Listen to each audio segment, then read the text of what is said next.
এই মন্দিরটি হলো পৈলান মন্দির। এই মন্দিরের আরেকটি নাম আছে, নামটি হলো নারায়ণ মন্দির।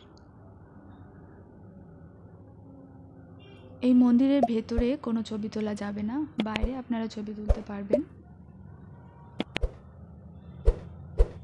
বাইরে দিনের আলোতে দেখুন মন্দিরটি কত সুন্দর লাগছে। সারা বছরে আপনারা যে কোনো সময় এই মন্দিরে চলে আসতে পারবেন। এই মন্দিরে আসতে হলে আপনাদেরকে শিয়ালদা স্টেশন থেকে 235 বাস নাম্বার, ওই বাসটিতে করে আপনারা সহজেই এই মন্দিরের সামনে চলে আসতে পারবেন। এই মন্দিরে আলাদা করে ভোগ প্রসাদ দেওয়ার ব্যবস্থা আছে, আর গাড়ি পার্কিংয়েরও আলাদা ব্যবস্থা আছে। গাড়ি পার্কিংয়ের জন্য আপনাদেরকে টাকা দিতে হবে। এই মন্দিরটি খোলা থাকে সকাল 7:30 AM থেকে 12 PM, আর বিকাল 4 PM থেকে 8 PM পর্যন্ত। মাঝখানে কিছুটা সময় বন্ধ থাকে মন্দিরটি।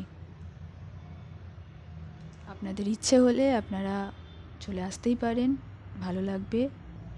কলকাতার কাছে একদিনের ঘোরার জন্য খুব সুন্দর একটি জায়গা।